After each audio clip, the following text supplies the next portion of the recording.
And boom, we're live. Good afternoon. Welcome to Ask Dr. Lulu, a very special episode today. I have with me just five beautiful souls, five beautiful souls. The first one is Brother Blake, and then, of course, Brother Lawrence, my soul brother Eric, and my white brother from another mother, Andy. I just love me some of these people. But we have a special guest in our midst, and his name is Namdi Oditahana. He just happens to be my son. Today, we're going to talk about some sensitive stuff, some difficult stuff, but some real stuff nonetheless. So thank you so much for joining me. And without further ado, we're going to get started. We're going to touch on trauma and stress and mental health in the African Americans, in the world, really. We're going to talk about, maybe if we have time, health disparities, everyday disparities. We're going to talk about premature death in African Americans. We're going to talk about something called ACEs, which is really deep medicine, but really just means trauma in children. The recent protests, unconscious biases, microaggressions. What do we do? Where do we go from here? Things like that. All the stuff that you wanted to know about that you probably didn't want to talk about. We're going to get started. So, Mr. Andy, I'm just picking you guys randomly, but Andy happens to have the letter A, so we're going to call Andy first. So, Andy, my brother, phew, I don't know what to say. First of all, thank you for coming, right? And then second of all, how are you doing, really? First, thank you. It's really an honor to be here and to be thought of and with this group of gentlemen. I'm doing surprisingly well. I almost feel guilty. Like, we've talked before, like I even wrote about the other day, like I have a history of suicide attempts and suicidal ideation. And when it feels like the world is on fire right now, I've kind of been surprised that I haven't wanted to like just give up and check out. So I'm glad to be here. I think conversations are what's important. That's what I've been trying to have more of. And I think that's what will help us get through this time. Yeah, that is true. And then next, I'm going to ask Namdi to unmute himself and then just do a brief intro and just tell us how you're doing, how you're really doing, because I know it's been a rough patch for you. Okay. Hi, everyone. Let me know if that sound is coming from me, but my name is Namdi Oditahana. I am Dr. Lulu's first child. I'm currently a senior at Stanford University, about to graduate in a week with a bachelor's of arts in music performance. And next year I'll be attending the New England Conservatory of Music in Boston, Massachusetts. Wow. Thank you for having me. Wow. Thank you so much. Thank you so much. And of course, my brother Eric, who has the zen of I don't know what. He just brings in the calm. Eric, you want to do a brief intro, sir? Yes, thank you. Thank you. And, I'm just grateful to be in a position to support you and your mission, this global mission, and to be here with these other gentlemen. So how am I doing? Every day is living in each moment. So much like Andy said, we're here in this time, which is challenging for so many. And, we have the practices. So it's really just putting it into play. It's exactly what I teach to other people, but now it's coaching the self, right? So, and every single moment is an opportunity to be more present. Yes. Right. I love that. Because life is a roller coaster. So we have to ride the wave as it comes and be very selective as to what input we are receiving. Right? Yeah. So and if you don't know yet, Mr. Rishi is a yogi. So he's going to come at you with that deep stuff. So y'all be ready. Mr. Lawrence Washington Jr., my brother, how are you doing, sir? How are you doing? I'm doing good. Yes, my name is Lawrence Washington Jr. I am a man of God, a father, a grateful husband. Me and my wife, we have 5 girls, 1 boy. My boy is the youngest. That's why I'm so grateful. But I'm a speaker coach. I just love to just see people living the life that they were created to live. So that's what I'm all about. I've served the at-risk youth and young adult population for about 15 years and counting now. I'm very passionate about just helping people. You know, people who don't have hope. I like to be that person to help them get some hope. You know, Amen. that's what my life is all about. Right now, as a father, I'm grateful. You know, as a Black man, I'm grateful. As a husband, I'm grateful. You know, that's just the place that I'm in right now. Just like Andy, you know, I lost my mom 2.5 years ago, and I went through a dark place in my life, depression, dealing with suicidal thoughts, and I'm just on a mission. You know, now that I made it to the other side, I'm just on a mission to help people make it to the other side as well. So that's just where I'm at right now. You know, with everything that's going on, I'm grateful. There's a lot of things that has happened in my life that God has graced me and my family to overcome, that I believe has prepared us for this time that we're in. So yeah. Yes, indeed, indeed. And that's kind of how we met, in that mental illness realm. So I'm glad. And of course, last but definitely not the least, Brother Blake, whose podcast is right there, Diary of a Mad Black Man, which I just love. I was just endeared. I was pulled in by the name. So Blake, you want to tell us a little bit about yourself and you know, how you're doing, really? Absolutely. First and foremost, I'm grateful to all of you for being here and to be a part of this. A little bit about who I am. I'm a podcaster and full-time podcaster and entrepreneur looking to really grow in this field and create a business for myself. How am I feeling? I'm actually feeling pretty good today, which it hasn't been like that over the past, I really want to say like the past 2 weeks. I went up and down a roller coaster for quite a long time. Well, not really a long time, but for those 2 weeks. But it's not something that is new. I guess you could say I've dealt with depression, suicidal thoughts, suicidal ideation, and things like that in the past. And it's shocking to me, kind of like Andy said, that I'm in such a clear space, even though I have had a few panic attacks, probably more than I can count over the past week. But I think that that's just the nature of the state of the world right now. And I've learned through my journey, through therapy, through conversations similar to this, that it's okay to share what you're going through and be honest and transparent about that. What has helped me to be in this space that I'm in today is simply engaging and not running from it, not trying to hide, not trying to, when I feel like crying, I just let myself like, okay, we're finna cry. Let's go. Just let the tears flow, get it over with. You know what I'm saying? When I feel a lot of aggression, instead of going out and being like some things I'm seeing on the news, I've been choosing to go run and stretch, because I feel that everything in this movement has its place.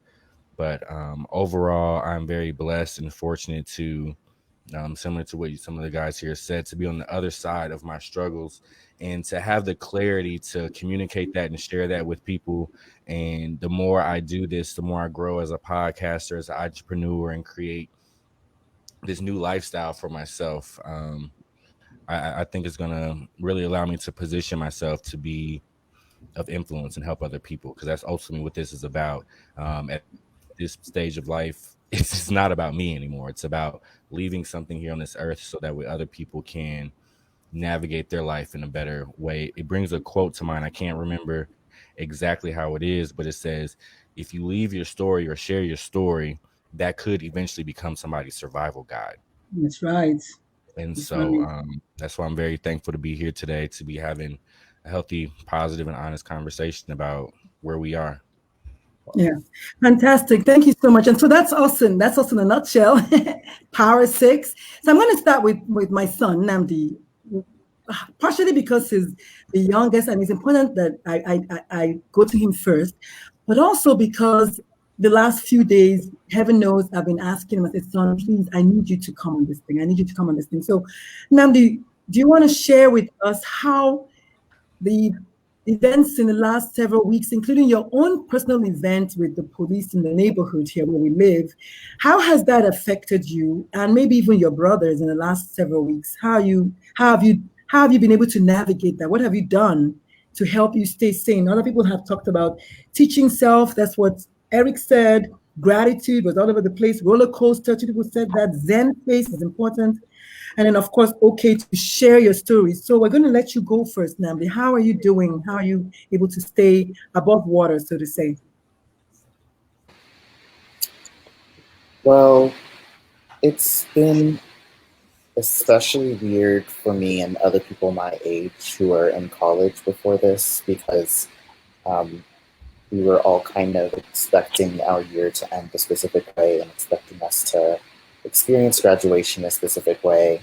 And so the visceral shock from having to leave where we lived near our universities so quickly and going to all these different places around the world without being able to say goodbye, and also throwing our summer plans into awry and even further than the summer.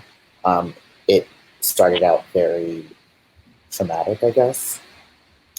And with the recent murders, starting with Ahmaud Arbery, and then Breonna Taylor and George Floyd, they've all made me as hyper aware of my race and who I am as I can be. The event that my mom was referring to, or sorry, Dr. Lulu was referring to, that happened, I think, maybe a month ago. The time's gone by so fast, but it was basically that my brother and I, my youngest brother, who's 14, he and I decided for the first time to go and run together.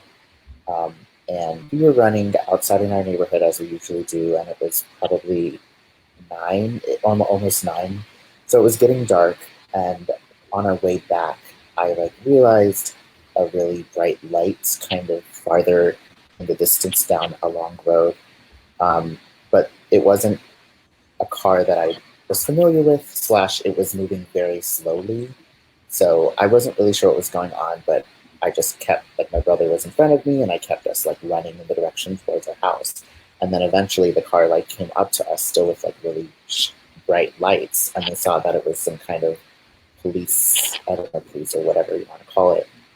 And so I guess in that moment, I just analyzed the situation and thought okay, how am I going to make sure my brother gets home? And is that going to cost me my life? Which I would be fine to give for my brother, but it's just a decision I had to make at that moment. I need to make sure my brother gets home. But I was also frightened because my brother hadn't been running much, so he was kind of out of breath from the workout. And I knew that I still had energy in me, but I was afraid that he wouldn't be able to push himself to jet home if he needed to get out. So obviously we're alive and we're safe and we made it home. But a moment like that really put into perspective how powerless I am in that kind of situation.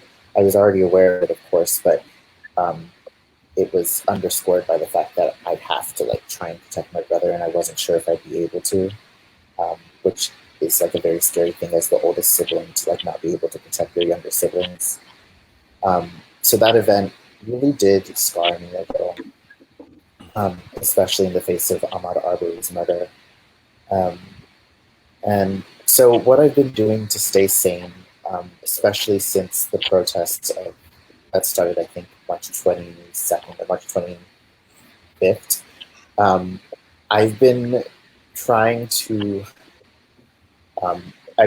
get as much information as I can, but also trying to distance myself from things that would re-traumatize me, such as videos of people being murdered or videos of especially Black people being accosted or assaulted by the police, because I, as a Black person, don't need to see those videos for me to believe that that's the reality.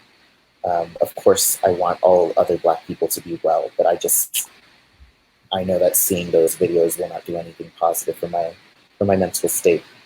So I've been trying to be deliberate in not viewing things that are really easy to just click and view, and I know they'll be detrimental to my mental health, as well as relying on my close friends for solace and attempting to hold the white and non-Black friends or acquaintances I have in my life accountable for what they can do with their privilege or what they can do right now to help us move forward. Wow, that's wonderful. And thank you so much for sharing that. Indeed, I needed you to go first because I did mention that we're going to talk about mental health in the Black community. And as you heard him say, you know, God bless him, his first instinct was, how do I protect my brother? But then he also said he recognized right away how helpless he was to really protect his brother in the end if that situation escalated. So I'm going to start with Eric Rishi, because you are a person that preaches mindfulness. Hearing him talk, and I'm going to remove the fact that he's my son and just another Black male, because that's really what it is, another Black male in America. Hearing him share that, how would you say, I mean, not while he's running, obviously that's gone, but how would you advise Black men and Black women in America, who this is our reality on a daily basis? How would you advise us to approach something like this? And I don't mean to put you on the spot, and if you don't know, it's fine. I don't know, it's always a good enough place to start, but how would you advise us to move on with these kind of thoughts in my head, like, oh, like, I don't know who you are. And now I realize, as a matter of fact, this morning while I was running, my neighbor told me that someone had called the police on my kids. I didn't even know that. This morning is when I was told that that's what happened that day. So removing myself again as the mother of the children, just as a Black woman and a Black man, and you know, just what do you advise us? How do you have any? Yeah. So one of the things that I'm hearing from you, you know, it's a vast difference in when a young man goes through that particular scenario that you just went through, and how you describe that is exactly how I was trained as a young man in the Marine Corps. To be aware of all of your surroundings, and then to come to that point of decision where you might have to give your life for your brother. But the vast difference is I chose to go into the Marines, and I chose to give my life as needed. You went out on a jog with your brother. Those are very different extremes. Our mindset might have been identical in that moment, but all you did was go on a jog with your brother. You didn't choose to walk into war or to train for war, and yet you're being induced into that same type of scenario, and therefore your mindset has to be almost the same as well. And so this could end up being trauma inducing on a micro level to a greater degree. If it continues to happen, PTSD can set in. So there's gonna be a need to respond to this on multiple layers, and also intrinsically into yourself, so your heart doesn't close. So your own heart does not close. And then the support system that you'll need external to yourself is going to be required as well, whether that's mom or somebody different, you know, or a team of people. And it's just not, in my eyes, appropriate that you have to go through this mental processing that you did just to go out on a jog. It's just not cool, right? It's unnecessary that you have to be thrown into something like that. But then again, you are. So that's the state of reality, right? So we have to deal with the state of what the state of reality is. And so, you know, first of all, make sure the response, you know, make sure you're safe, first of all. And if your neighbors are calling the police on you, well, we have a microcultural thing going on right there that's not appropriate, right? So let's reach out to our neighbors to, hey, We live here. We are part of this community with you. So that's another response. But there's a lot going on inside the psyche that says I have to go prepare myself just to go out on a jog with my brother. So we have to have an intrinsic response to that. Yeah. So symptoms don't set in, and then if we harden our heart around all this, then the potential to carry that forward is going to be with us, and we don't want to do that. We don't want to do that. I've heard everyone here this afternoon say, "Move forward," right? Move forward, and we can't do that with a hardened heart, with a closed down soul, right? So we need to continue to heal this intrinsically and stay open. Yeah. Well, thank you so much. I'm gonna hop on to either Lawrence or Blake, because both of you have mentioned suicidal ideation and depression, mental health struggles, which if you didn't have it before, you would probably have it now. So how are you going about doing this? I know Lawrence said something about gratitude, and I love that, because indeed gratitude is one of the things that they ask you to practice every day to help ward off some of this. But when you go and lay down in the bed at night, you came home safe, because we have to admit now that if you go out of the house, you don't even have to go out of the house. You can be in your backyard, because we have cases of kids who are playing in the backyard and they got shot. You were sleeping on your bed and you got shot. Lawrence, how do you approach it when your kids ask you questions? How do you approach it? And the children that you work with, the youth that you work with, how are you able to counsel them while also being marked with an X literally on your back, Lawrence? Well, first things first is my foundation. My foundation, the essence of my being is like really me putting my trust in God. For example, this is where I'm at.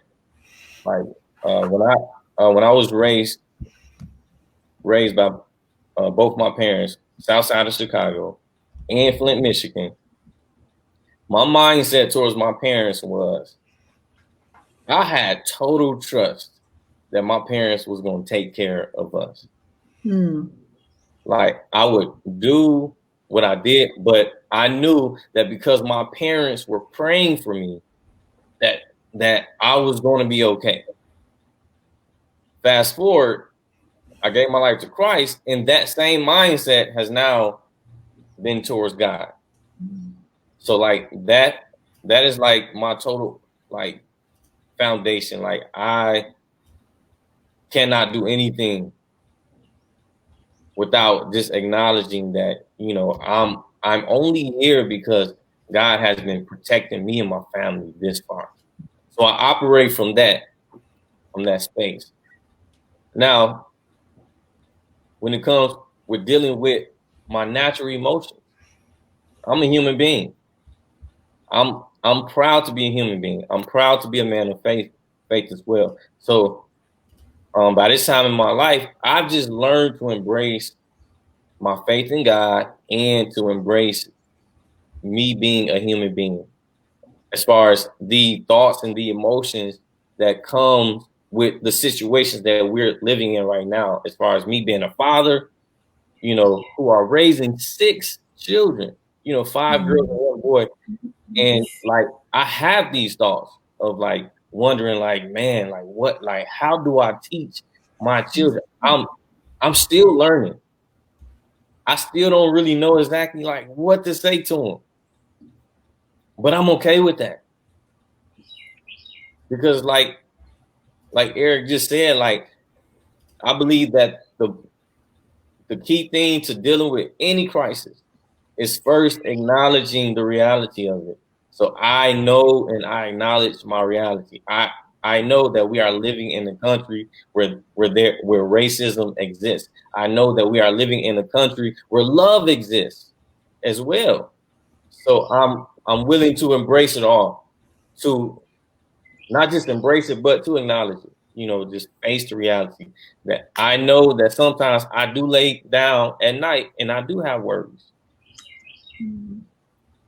But I'm okay with having worries. Yes. because I'm also okay with trusting in God at the same time. So that's one of the things that I share with anybody that I talk to, young person, old person, it doesn't matter. I just let them know that it's okay for you to feel the way that you feel. Yes. But I also want you to know that if you are okay with being worried, also be okay with having hope as well. Having hope. I love it. You know, it's all about focus. You know, whatever you focus on, your behavior follows. Whatever you focus on, you know, the way that you operate as a human being is going to show up. So I choose to focus on the things that are going to benefit me as a father, as going to benefit my children if I focus on the fact that I made it to the other side of depression and suicidal thoughts. The fact that God has been taking care of us all this time. We have survived the Flint water crisis. We have survived financial hardships, depression. Wow. I lost my mom and my job at the same time. Yeah, wow. This is so good. So basically what I'm hearing from you, I'm not surprised to hear this at all. Hope, hope, hope, hope, hope. But you also touched on trauma, and we have to be honest. Like, the problem with trauma is if you meet a bear once, it's just the one time you have the fight, flight, and fright, and you're good. Okay? And that's appropriate. It's okay to not be for seeing a bear. My problem is every single day there's a bear. That is when the changes occur in your brain. And then that's when post-traumatic slave syndrome sets in. That's when epigenetics and all the transgenerational trauma sets in. And so I'm going to hop on to Andy. Andy, I'm hopping on to you now because you have dealt with pain and trauma and suicidality big time. Of course, not because of the color of your skin, but you have dealt with it nonetheless. So you have an idea, in a sense, of what it's like to go through this, except not for your skin. So how have you been able to process all of this? And I know you're doing great because you told us that. And I'm very happy to see that post. So happy. But how are you able to continue being like the quote unquote enemy, right? In this case. So how are you able to manage and continue with your own history of pain and trauma? How are you able to continue, just moving forward and just breathing, literally speaking? So PTSD has been mentioned a few times, and I'd like to bring out that there's also PTSG, post-traumatic stress growth. Oh, yes. And like from Namdi's experience, that can be isolating, and you don't know what to feel. You don't know who you can share with it. But today, right now, the entire world knows this is happening. To me, to a white man of privilege, this time looks different. The whole world knows. Yesterday was the biggest protesting so far. It was the biggest groups, and it was peaceful. So for my mental health, I stopped thinking I needed to watch all the news. I stopped having to monitor each protest in every city. Like, it doesn't, I have nothing to do with it. It's beyond me, right? Yeah. So what I learned slowly over time is that silence kills. Now he was able to come home. He's in a positive household. He can share his experience. He can process his emotions. I would invite you to use this time. Go to the neighbor and speak to them, not accusing, just say, hi, we live next door. We heard that you might have called the police on us mistakenly, and open the door instead of closing hearts, right? That's what I would suggest if I was in that situation. But everyone has the right to be human. Everyone has the right to feel their freaking feelings. In Texas, stand your ground state. None of my kids is going to go do that to the neighbors. I don't mind speaking to them, but I know what you're talking about, of course. And I did that today. I actually spoke to two of my neighbors, and that's how I heard that apparently someone called the police on my kids. These boys went to high school here. It's like, what do you 1 minute they're my cute, cuddly babies. The next minute they're a threat. It's all right. It's a threat. This all is rooted in fear. Your neighbor was afraid, and then the police get called, and now you're afraid because the police got called on you. And it just keeps spreading until we stop and say, despite this fear, I'm going to talk to this person that I don't know. That's the only way we can resolve anything. It's communication. That's why on the show, Real Men Feel It. Keep talking to people. Why is the onus on us to reach out to people who called the police on us? Why is the onus not on them to work Because on you're themselves? bigger. If they're afraid, they're trained to call the police. That's what They they need did. to unlearn that fear. We're not therapists. We weren't trained to make people not scared of us. We're human beings. If they choose to see us as threats, that is their problem. We shouldn't have to advocate for our right to live.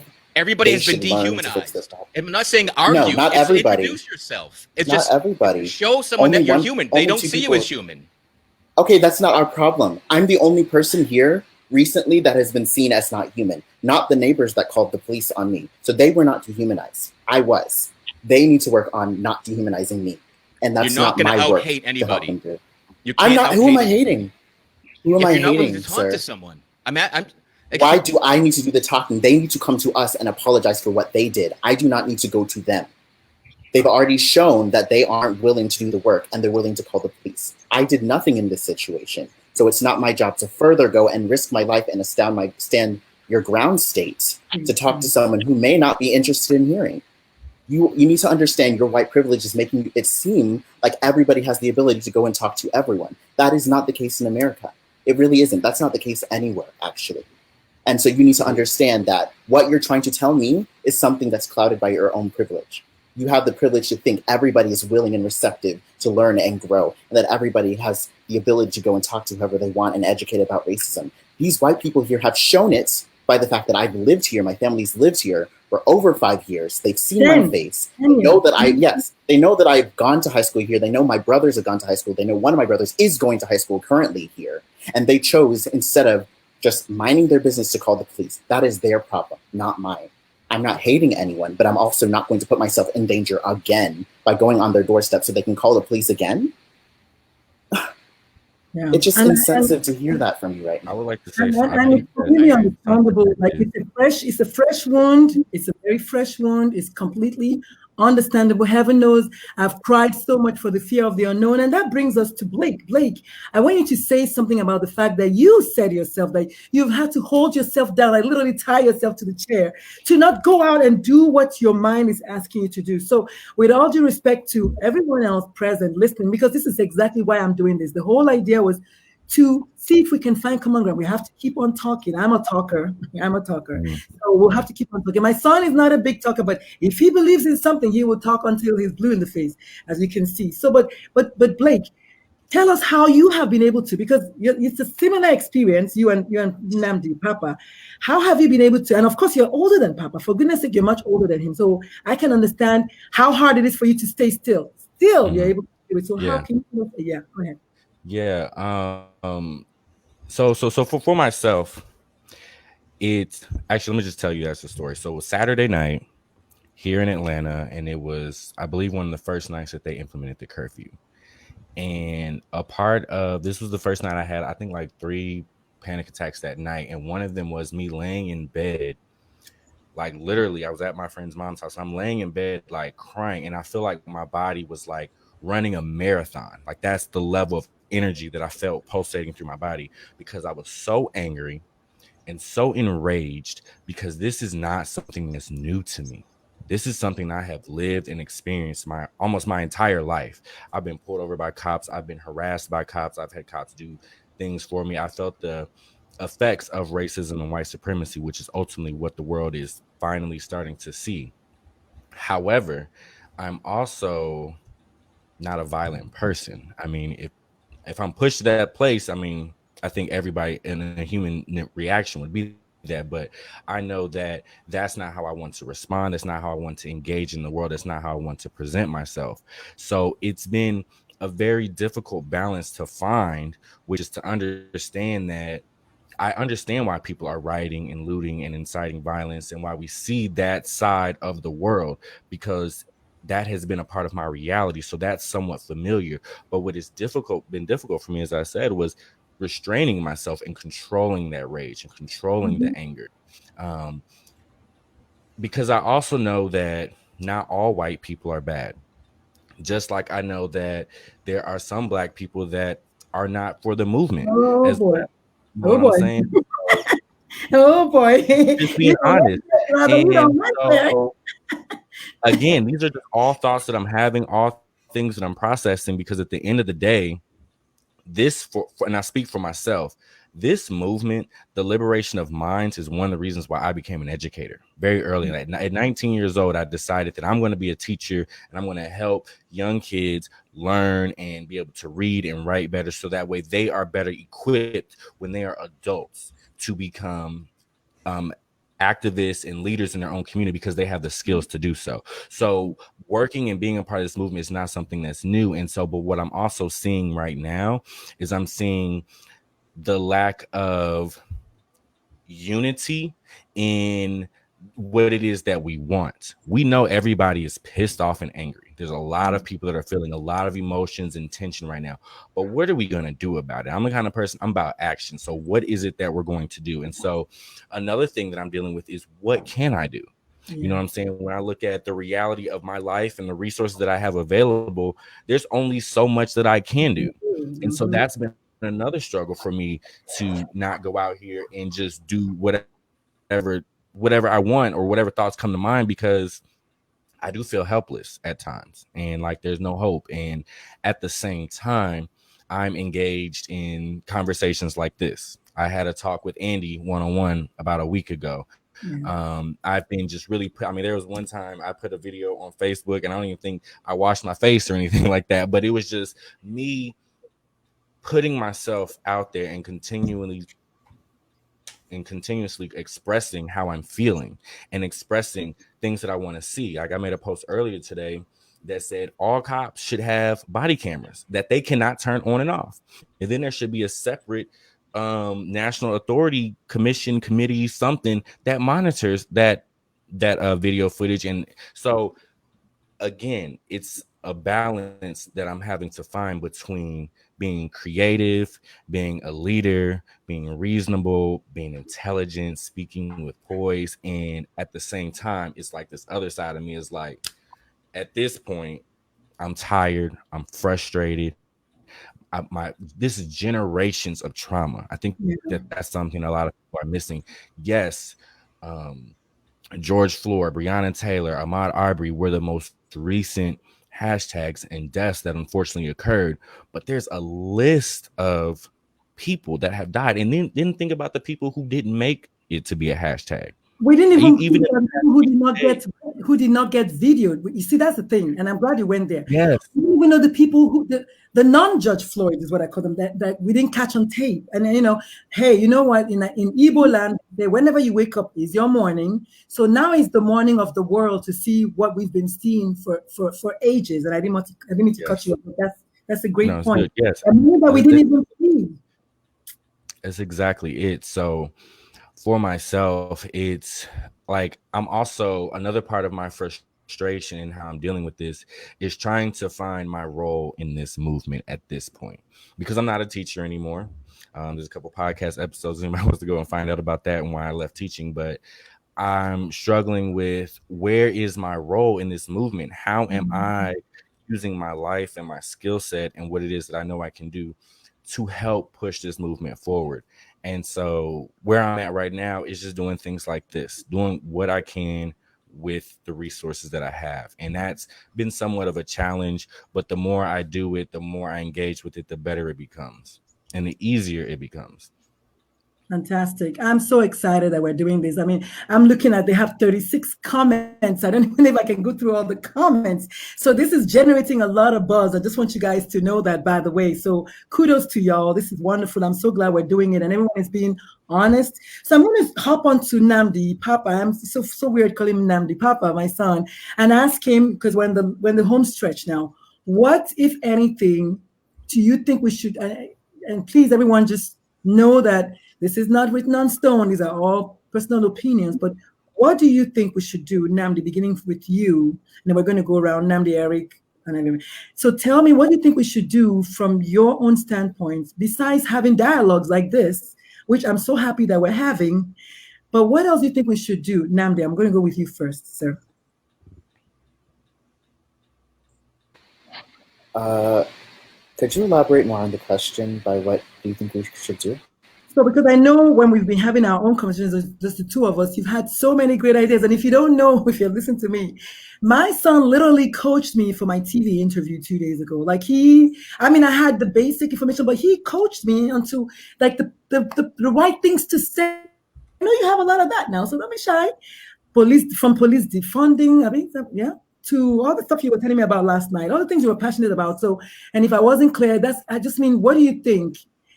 We globally, and of course the government, and then something like that. We've talked about individually. We're talking about the government now, the extended people. Okay. So yeah, I guess there are different we's here. So there's like we society, and then there's like we Black people, and then there's like we ourselves, like just us. And so as far as we society, I think it's blatantly obvious at this point. If you look at many of the protests, they're all calling for a specific action to be taking place in all these local governments and even nationally, and that's the abolition of police, defunding of police programs everywhere. Many communities of color historically have been terrorized by police, which were originally slave patrol. And many people, in fact, like to use the analogy, and I don't even think it's an analogy, this is just historically true, that slavery was never abolished, it was just changed into prison. And that makes police officers slave enforcers, whatever you want to call them. And so the billions of dollars in Los Angeles, they said something around $6 billion was being put into the police program. Those billions of dollars can go to actual needs in these communities of color. These are the communities that are being over-policed by LAPD. No good is coming from extra white men with guns, white and Black men with guns, all kinds of men with guns coming to just shoot and terrorize these communities. People have been calling for this for years, and it's especially come to light now that we do not need police. It isn't a snap your fingers kind of deal, like it will take some time, but police truly serve no function for communities of color, and some would argue all communities, other than instilling terror and maintaining the power of the wealthy. So I believe police abolition, defunding of police programs, and reinvesting that money into poor communities, working class communities, and communities of color is where we need to go as a society. We as Black people, because I can't speak for other people who aren't Black, we as Black people need to hold our non-Black friends accountable. We need to let our non-Black friends know that if they want access to us, access to our talents, access to our joy, access to us as human beings, they need to stand in solidarity with us. And what that means is white people need to use their privilege to go and talk to other racist white people about what they're doing. White people in our neighborhood, the white people that informed you that, my brother and I were, someone called the police on us, they are the ones who need to take initiative and find whoever it was that called them and explain, in this community, we don't do that. In this community, we do not call police on, people jogging. We don't, especially not Black people jogging, we just don't do that. White people need to hold other white people accountable if they want access to us, because Blackness is a commodity nowadays, and everybody thinks being Black is cool. Everybody thinks Black culture is cool, but actual Black people are weirdly expendable. So that needs to change. Non-Black people need to use their privilege and aid us in amplifying our voices and holding racist white people accountable. It's not enough to just not be racist, you have to be anti-racist. And then we individually, I think everybody, and this is a theme so far, everybody needs to know what they need to do to take care of themselves. For Black people, I know, like you were mentioning, how you find it for yourself that protesting or going out and doing those kinds of things is not personally right for you. And I think that's completely valid. You should not go and protest if you don't feel like you should protest, or go out and loot if you don't feel like you should loot. But whatever Black people are experiencing right now is completely valid, and however they feel they need to express it after 400 years of oppression and 50 years of basically Jim Crow, they should be able to express it, especially if it's at the expense of the system that is committed Actively. to oppressing them, actively committed to oppressing them. So if that means you don't want to loot, then don't. If that means you feel that you need to loot because of whatever, then that is your thing. But Black people should be able to deal with whatever is going on however they see fit for the first time in history, honestly. And I can't speak to what white people or non-Black people should do for themselves, but I know it needs to be in alliance with the cause if they want access to Black people in the future. I told you guys this kid was smart. Like, if he wasn't my own son, I'd be like, can I marry you? Like, this is so cool. And look at that face. Look at that face. Boom. Straight up. No emotion. This is my son, y'all. I told you guys. He's full of the good stuff. Thank you so much. I mean, I couldn't even catch up with the comments, and I just left it. But folks are quoting you. I'm about to tweet. Somebody said it's not enough to be racist, but you have to be anti. That's a tweet. That's a tweet. Y'all, please, somebody tweet it for me, okay? Say Dr. Lulu's son. Don't be leaving me out there. Put Dr. Lulu's son. I got a smile. But but honestly, and thank you. I had to go with him first because I know he has to go to whatever he has to do soon. But I wanted you all to hear this little guy speak because when I say it, they say, "Oh, it's her son." No, it's my son, but he's got something. I can't catch up with them. I can't catch up with all the ideas that he has. So now that he has spoken, I have something to add to that because Namdi, that was absolutely beautiful. I completely agree with most of what you said.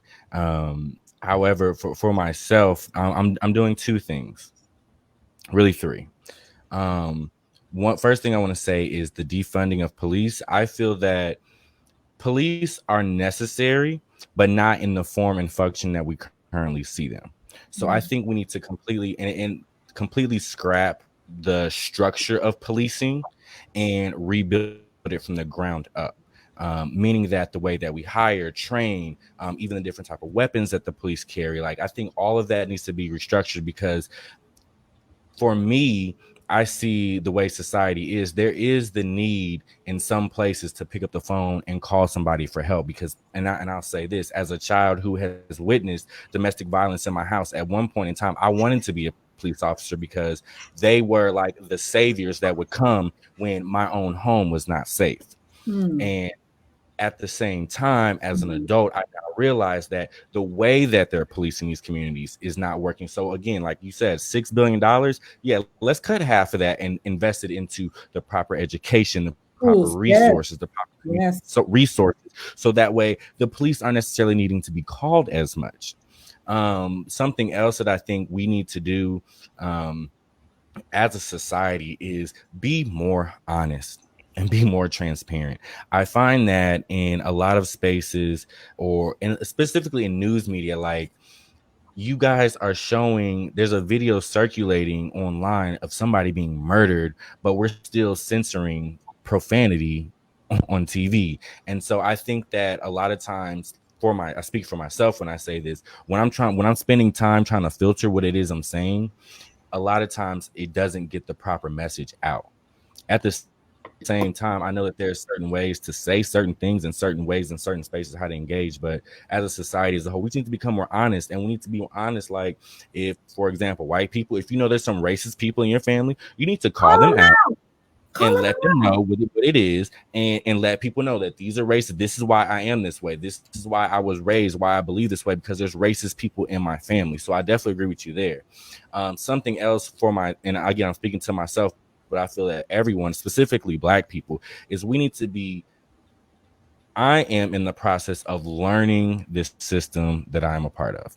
I am in the process of learning what local, state officials and elected positions there are, what this system actually is, because I think a lot of times we look at the federal government, we look at the president, we look at that level, and we don't realize that we have the opportunity within our local communities to really influence the change that we want to see.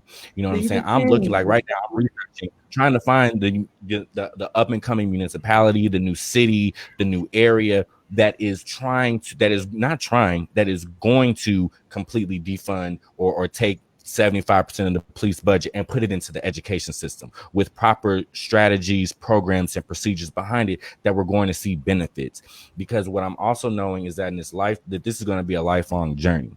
And so we need people to understand that you are going to have to be active in this movement. It moves beyond just talking about it. You have to educate yourself so that way you can be about it and actually be able to go speak to the local DAs, the local judges, the local city officials, go to the housing authority meetings where not a lot of us are showing up to.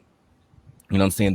There are things that are out there, but again, like I speak for myself when I say this, I'm in the process of educating myself and understanding what power do I really have. I know I can vote for the president, but who else can I vote for?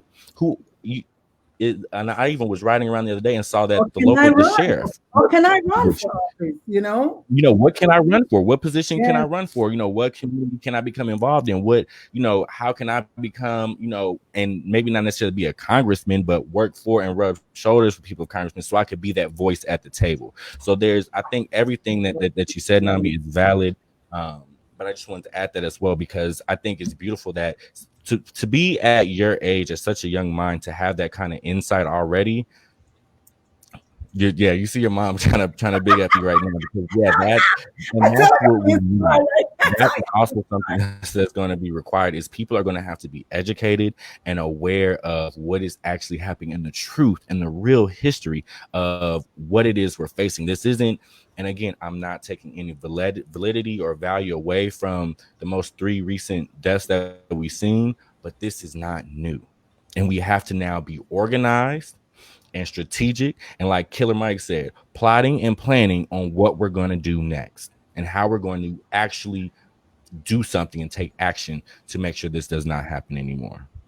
Fantastic. I can't even put it any better, but I do know that something happened last night, and I had a conversation with my son.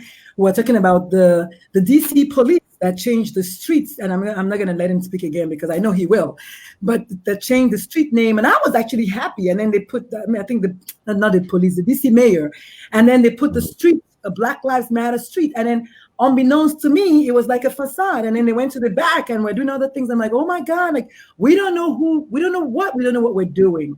The bottom line is Black people are being dehumanized and being re-traumatized. Those 2 things I know for sure. Eric, Rishi, you've been quiet. Thank you so much. You've heard the conversation. You've heard where we're going. And again, I want to thank Eric and Andy again, because it's important that people know that these 2 men did not have to come. I asked them and they were like, I'm in. So they're here at the table, like Blakey said, and we're all trying to work together. And this is important so we can take it back home and then maybe come back next week. Wink, wink. All right, Eric. So Eric, what do you have to say? What do you have to say about where we are now, where we can go from here? Yeah. And thank you. And I'm not a fast responder to people texting me or messaging, but when you did, I'm here, right? So thank you. I love you too. And Blake hit a lot of points right on the head, and getting educated and re-educating. These are important things. One thing to keep in mind is we can be elected into office, right?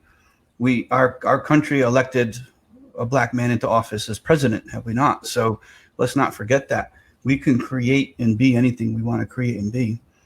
So I think, Blake, you hit a lot of really solid points with everything you just said.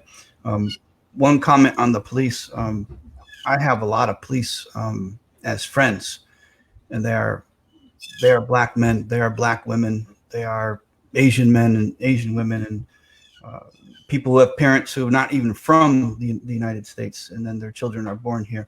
So and they're all good people. They're all very, very good people. I think it's, again, comes down to individuation in that regard, because there's obviously police who are absolutely horrible, too. So, moving forward, if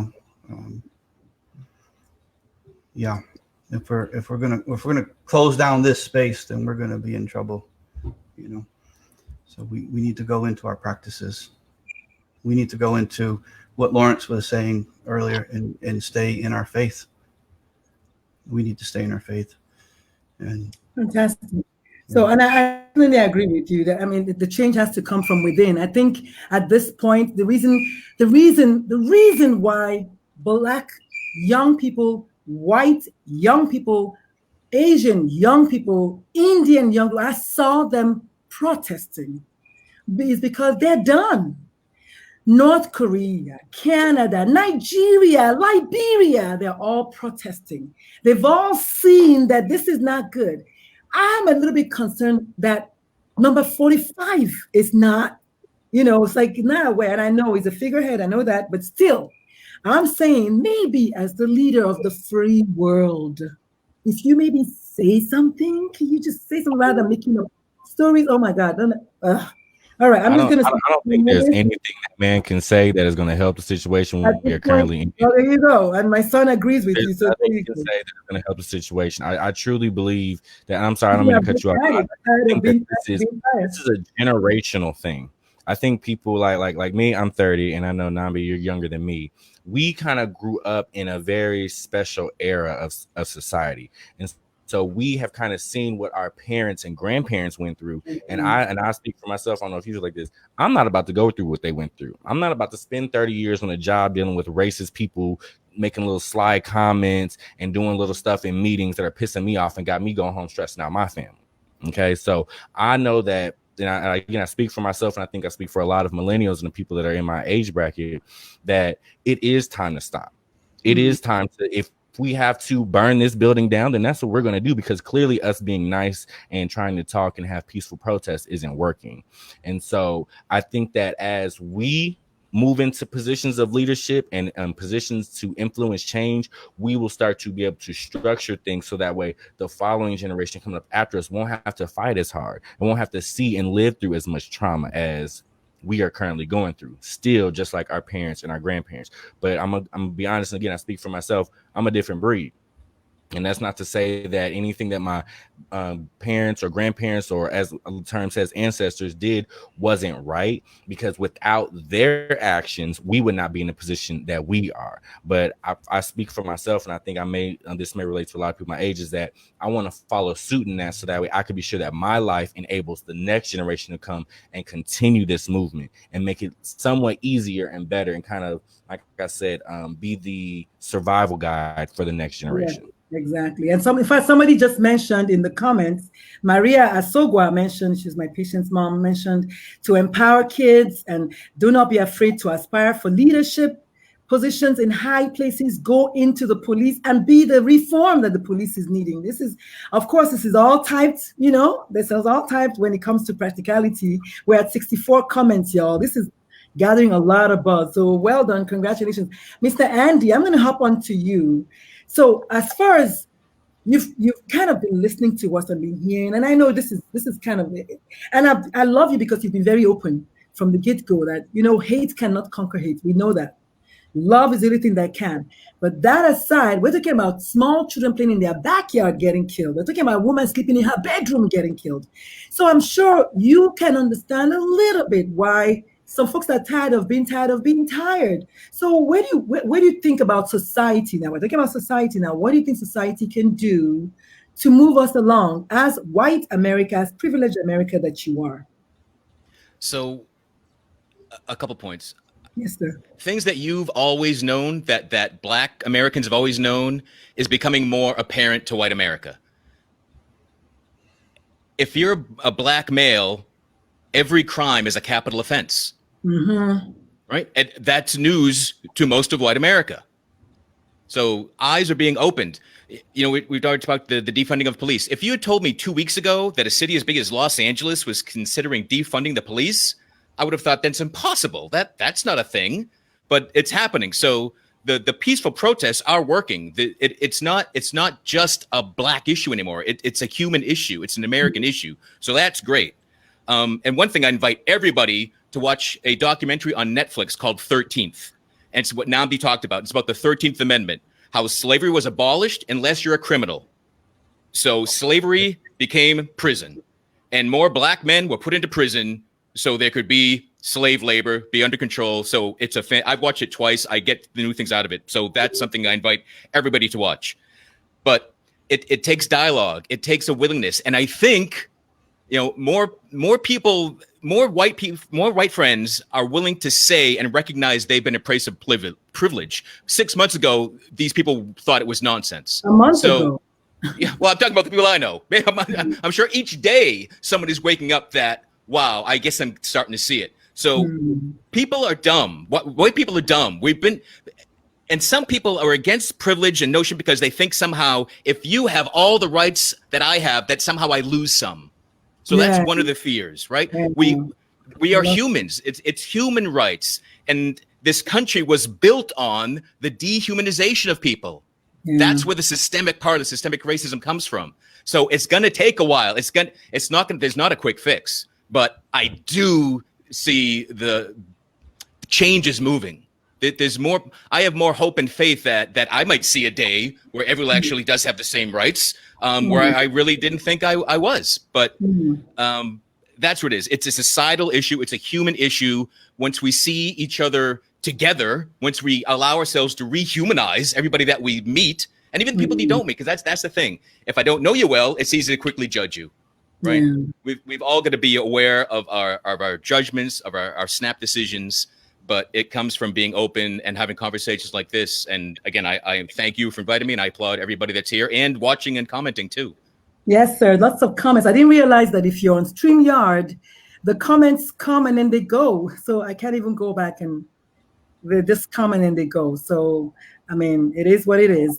But just so you know, if you are Black, every case is a capital case, is a tweetable moment. So again, if you're watching this right now, there's a bunch of people watching. Do me a favor, share this video, click like, click share, tag somebody who needs to watch it. There's no way we can get the word out there if we don't get the word out there. We have to do the groundwork. So do me a favor. Thank you so much for watching. But do tag someone and please share it. There's a bunch of shares already, but just keep on sharing. I want to go back to something that someone said about the capital case thing.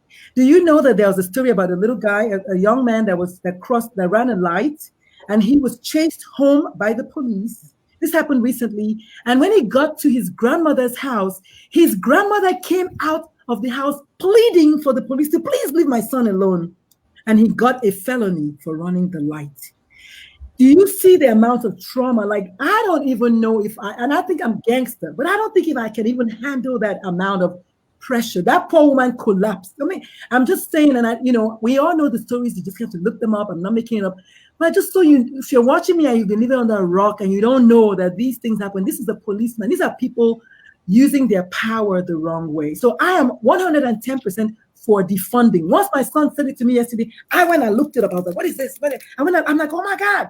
I am for defunding the police all day, because this little boy has been, I know for the rest of his life, he's going to have nightmares. His grandmother might not make it. This is real trauma. And it's like tomorrow, another policeman can do it to him. And then there are those who are not wearing the uniform, who are not police, which I call them too cowardly to join the police force, who think that they can just shoot down the Ahmaud Arbery's of the world. So as you know, we are talking about it, but I'm asking you, it's like a grief process. And this is my hat, my doctor hat. The grief process is long, and you cannot tell anyone how long they should grieve.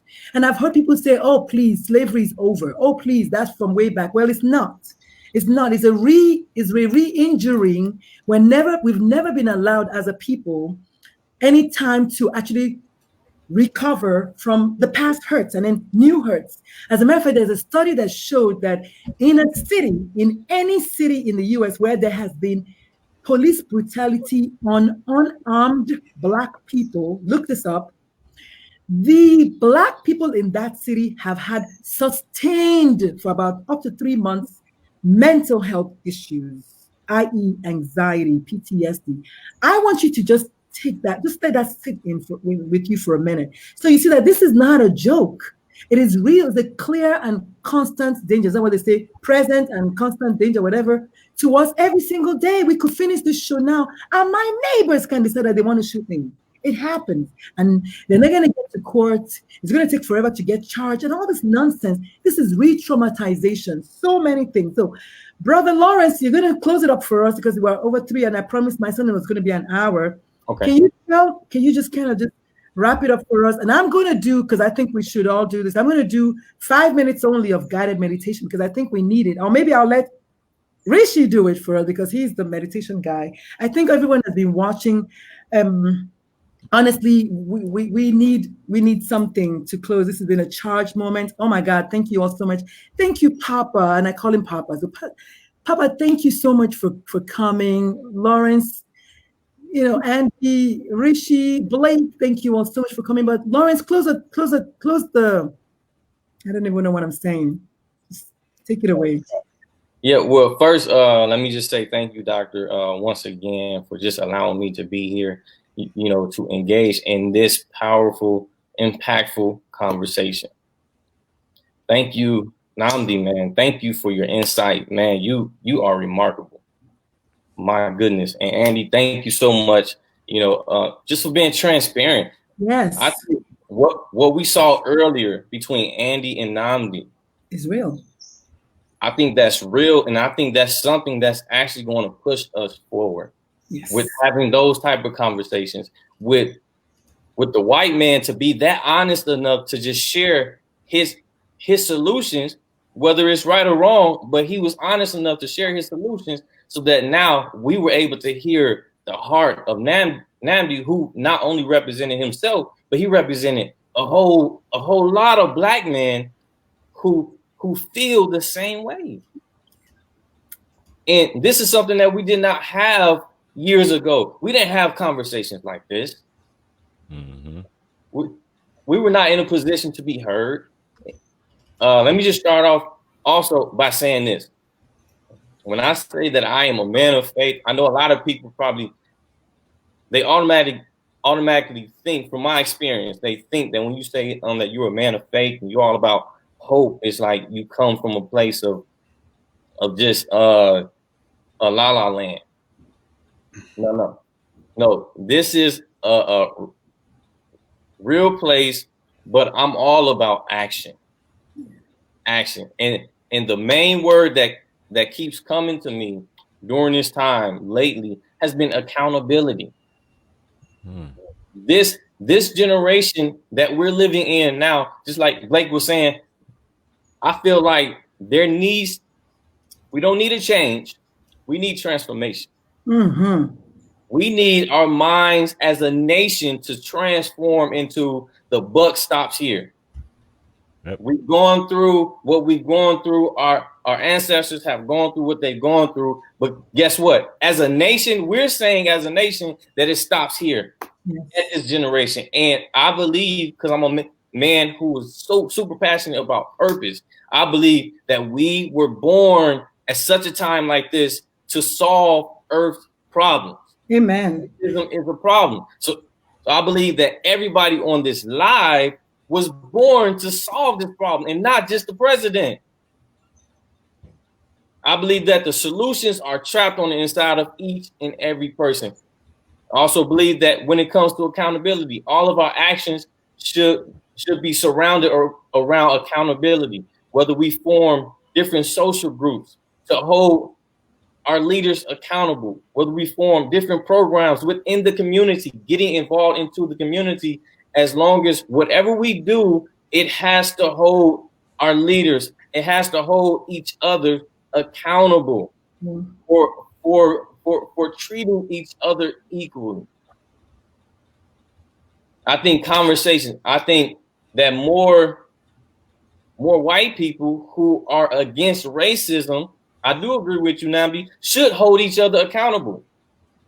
As a matter of fact, somebody mentioned that in the comments. They said Dr. Lulu's neighbors who told her about someone calling them, they should hold their neighbors. They should tell them that we don't do that in this neighborhood, which exactly was what Andy said. They should tell them. Exactly. And like a little frightened little boy, I'm not going to let my child go.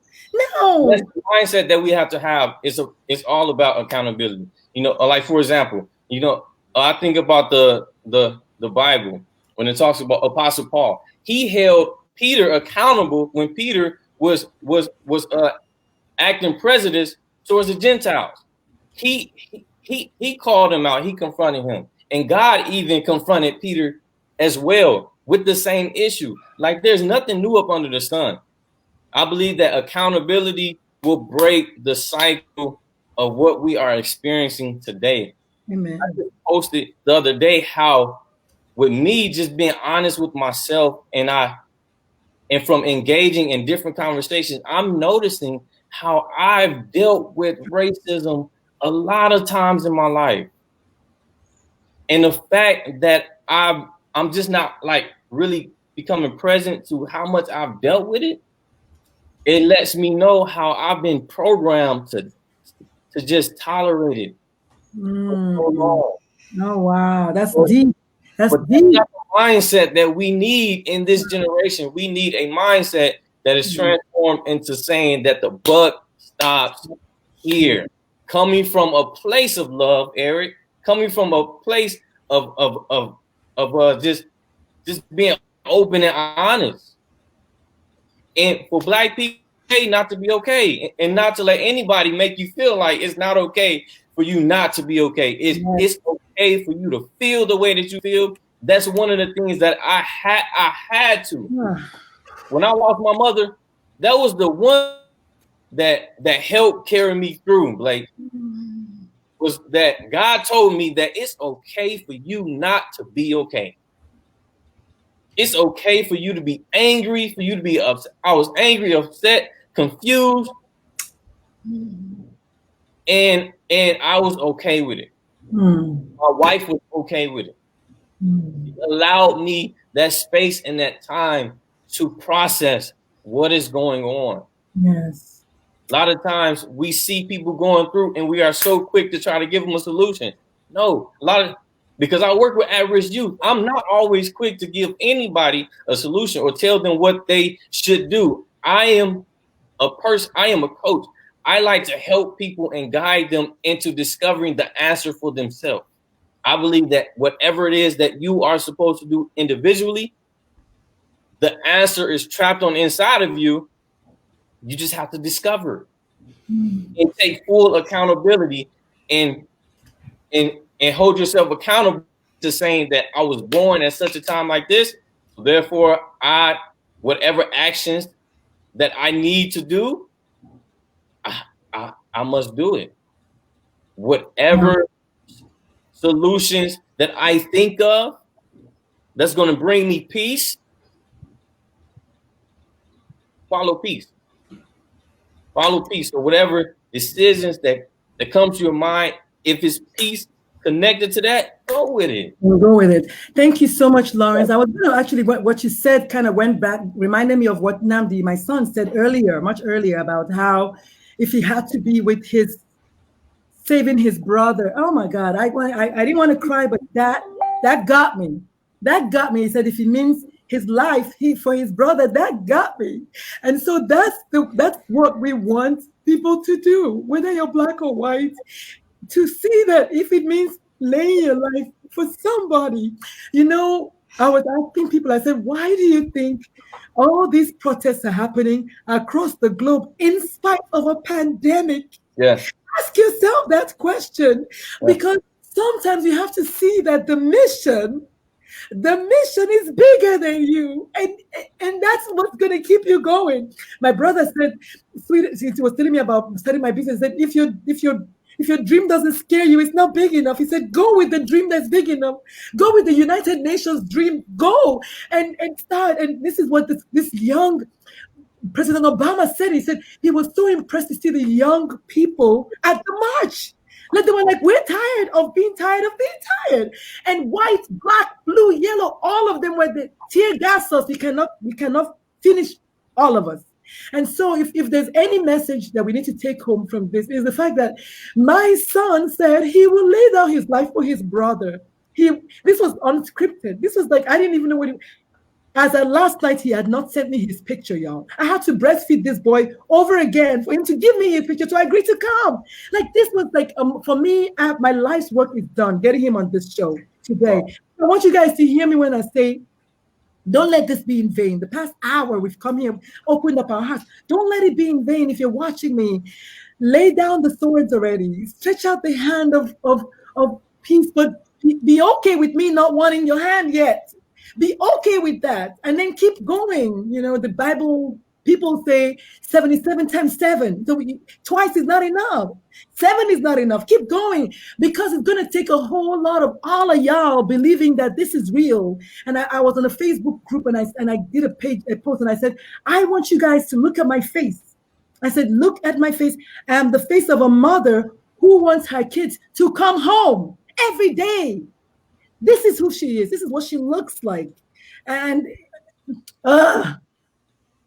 Eric, take us away, because I'm done. Do you want some music? Do you want me to put some music? We don't need any music. I would like to say one thing really quick before we close out. Well, you know, I was going to actually, that's a fair thing. If anybody else has anything else to say, because I've said everything. Yeah, just real quick. I think, you know, I listened to a lot of interviews like this, specifically like on the Breakfast Club and things like that. And it just reminds me that I can't remember, again, I'm not going to quote exactly, but I remember rapper T.I., I can't remember what the conversation was about, but I remember he says, in this life that we have, you have to find something that you would be willing to die for. Yes. And so actually, you know what, Mandela said that.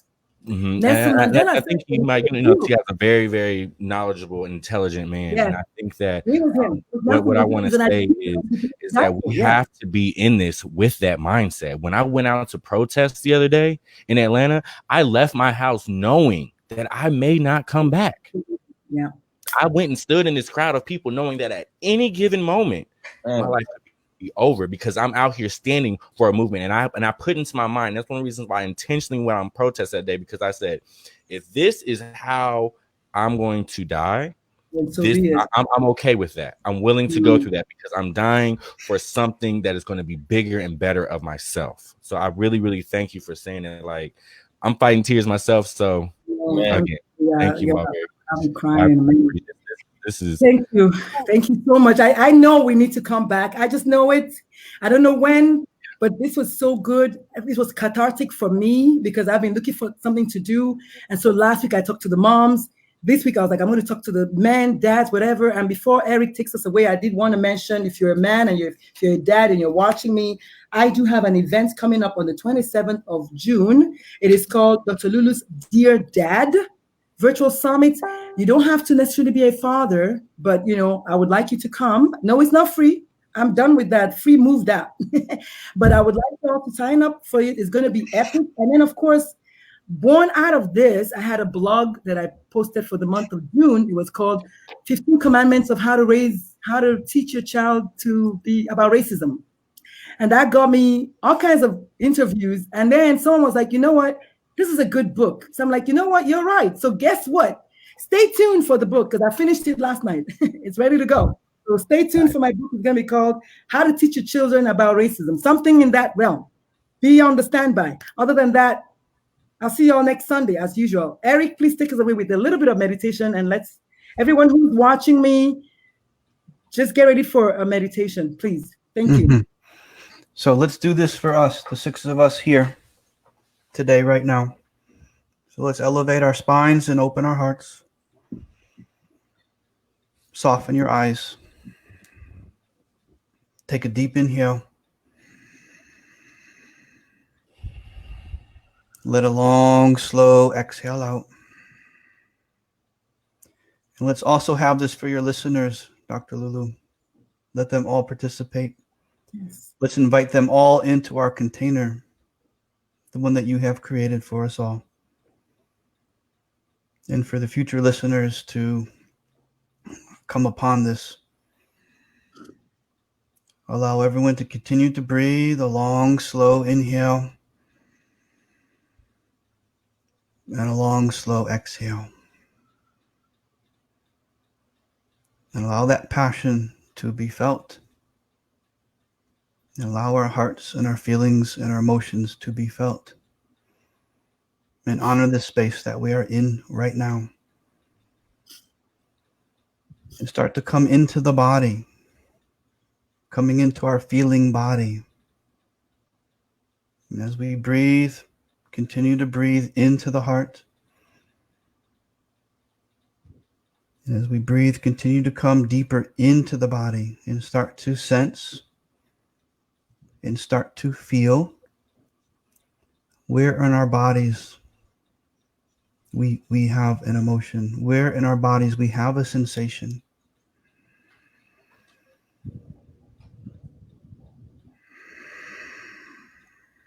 And I'll provide a few phrases to offer to you all. And it's an offering of love and kindness onto yourself. And you can repeat these phrases silently or just simply follow along. May I be well.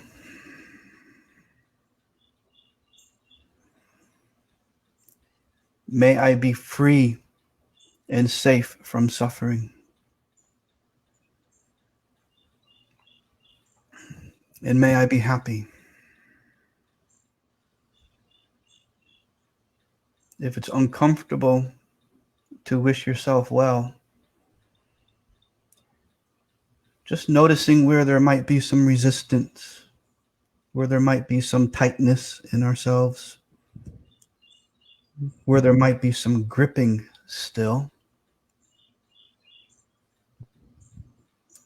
And just noticing that without any judgments upon ourselves. Just bringing the awareness in.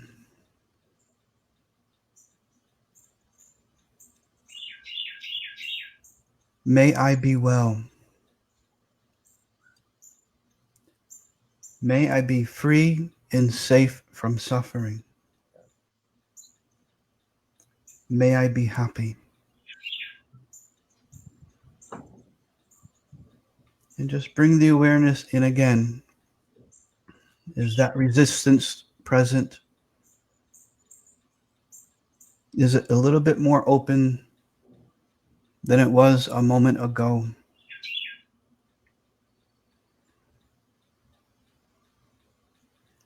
Coming back into the breath.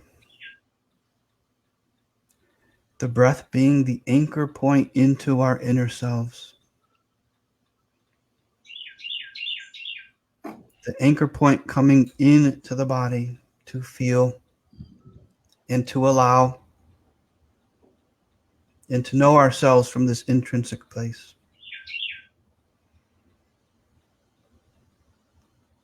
Allow the door of openness to come. Now bring someone to mind that we care about.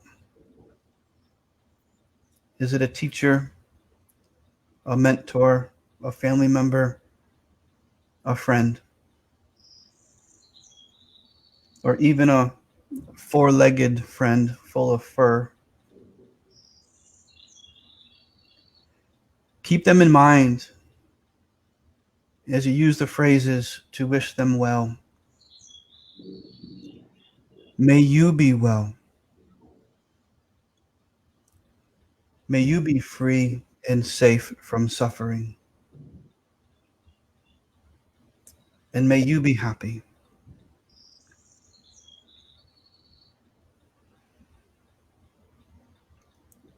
And imagine them receiving these wishes of wellness. Imagine them receiving the light of your love. Imagine them being showered with loving kindness, enveloped and cocooned in the soft grace from your heart.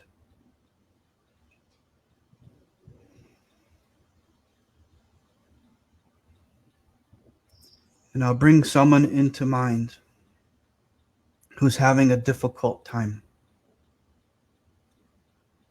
Someone outside of yourself who is also experiencing loss, who is also experiencing grief.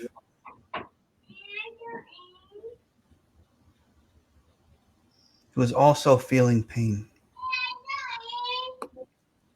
Imagine this person sitting in front of you,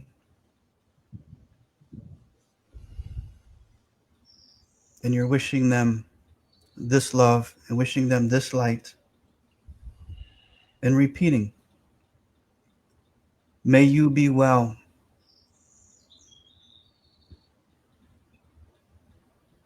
And may you be free and safe from suffering. And may you be happy. Come back into your breathing. Come back into the anchoring of your own breath. Come back into your body. Staying present in this very moment. And then transmuting this shower of light and this shower of love, not just here, not just within ourselves, but everywhere.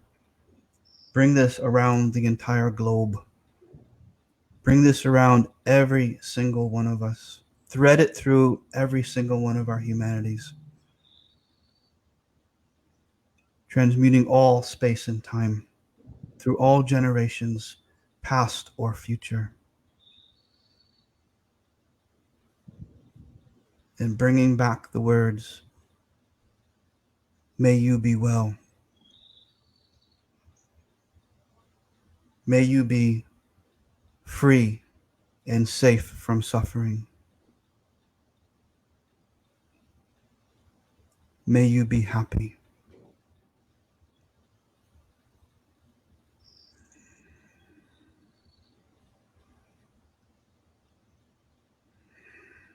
Reside in this moment, in your own heart.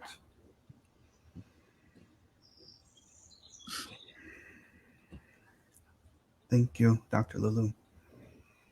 Namaste.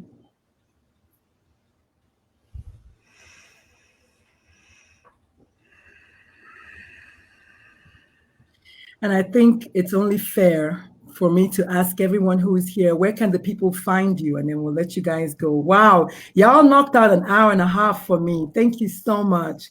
So Andy, I'm going to start with you again. Where can the people find you, sir?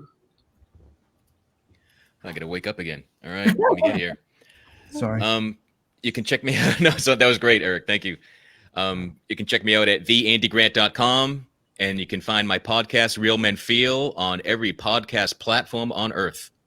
Thank you. Thank you. What about Blake? Where can the people find you? You can find me. I have Diary of a Mad Black Man for Instagram, Twitter, Facebook. The handle is actually Diary of a MBM. My name is Blake Johnson on Facebook. You can find me any way you can contact me. I'm open and willing to connect with like-minded people to continue the conversation and push the culture forward.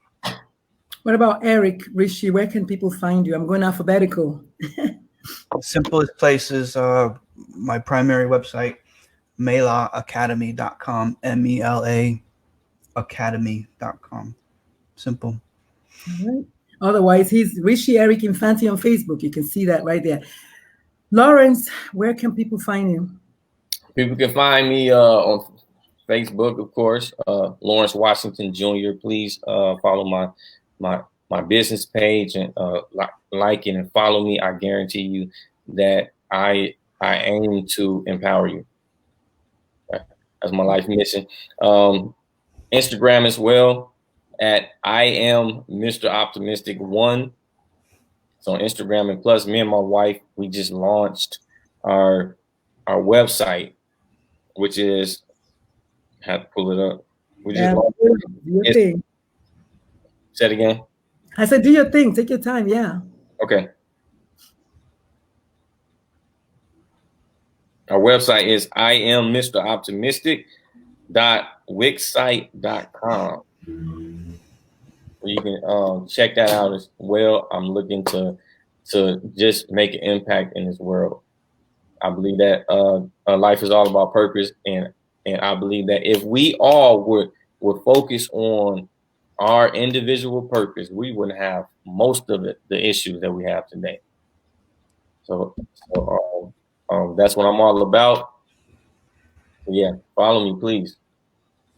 We'll definitely follow you guys. We got 90 comments here. I mean, I don't think I've ever had 90 comments in like one space. This is so good.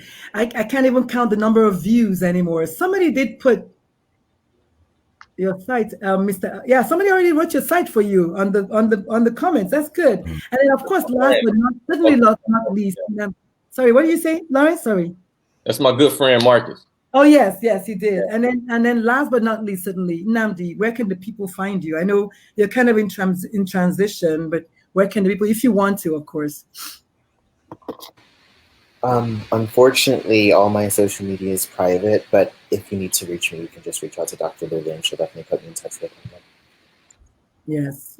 The poor little guy has had to make his social media private because, he's been traumatized a lot, but we'll just leave that alone. All right, folks. Thank you all so much again for joining me. May the heavens bless you and just open up a door for you. And, remember, I do coach people across the globe. So just find me 802-768-1180. And of course, if you feel like hurting yourself, just before you do that, just do one more thing. Fold your socks, do your laundry, take a walk, take a run, call Dr. Lulu, and I'll be there. Deuces, y'all. Peace out. Thank you so much. Thank you. De nada.